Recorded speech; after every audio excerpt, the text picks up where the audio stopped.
Bibla përmban historinë e Perëndisë që erdhi në këtë tokë në mish, duke marrë formën e një njeriu dhe duke punuar për shpëtimin e njerëzimit.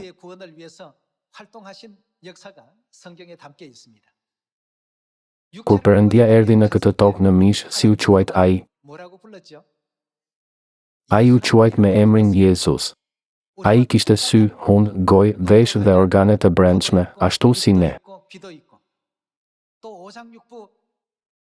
Ai erdhi në këtë tokë në formën e një trupi njerëzor. A e dini sa njerëz thanë, unë besoj në Perëndinë, kur ai erdhi në këtë tokë në formë njerëzore? Ishte i gjithë kombi, të gjithë.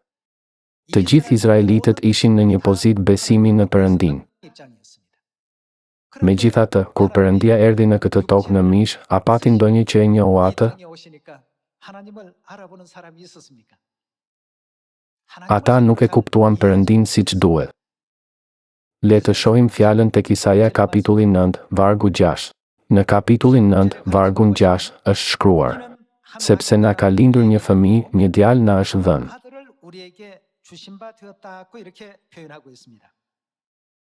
Kë përfaqëson fëmia këtu?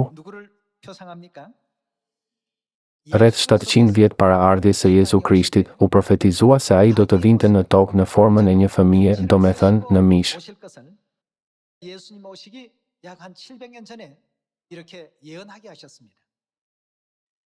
Sepse na ka lindur një fëmijë, një djalë na është dhënë.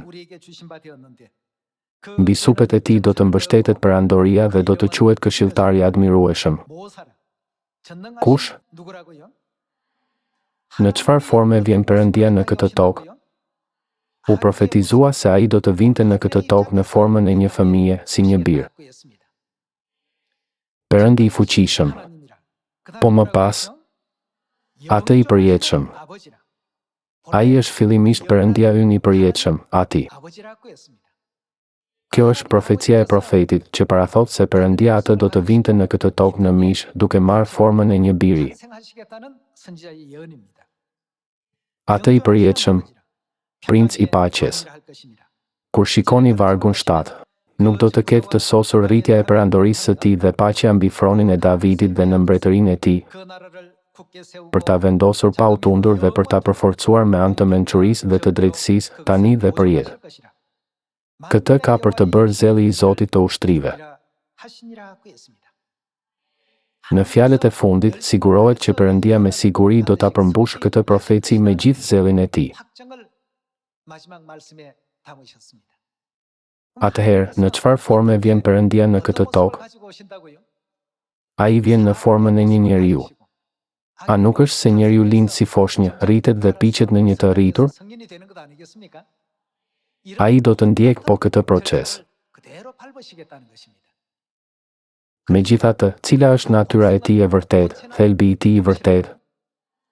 Bibla profetizon, ai është Perëndia i përjetshëm, Ati i përjetshëm. Sipas kësaj profecie, Jezu Krishti lindi në Betlehem dhe u rrit në Nazaret. Në moshën 30 vjeçare, ai u pagëzua nga Gjon Pagëzori dhe filloi të predikonte Ungjillin. Ai u shfaq në këtë tokë në mish për t'u treguar dritën e ndritshme të së vërtetës njerëzve të zënë në errësirë dhe për të zbuluar plotësisht udhën e lavdishme që të çon në mbretërinë e qiejve.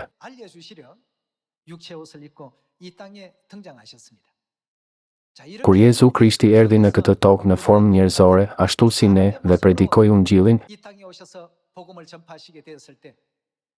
kishte shumë udhëheqës fetar të asaj kohe që pretendonin se besonin në Perëndinë. Bibla u referohet atyre si farisejnë dhe mësues të ligjit. Ata që pretendonin se i njihnin mirë shkrimet, e përshkruan besimin që Jezusi u predikoi dhe u mësoi izraelitëve si, kjo është një fe e re.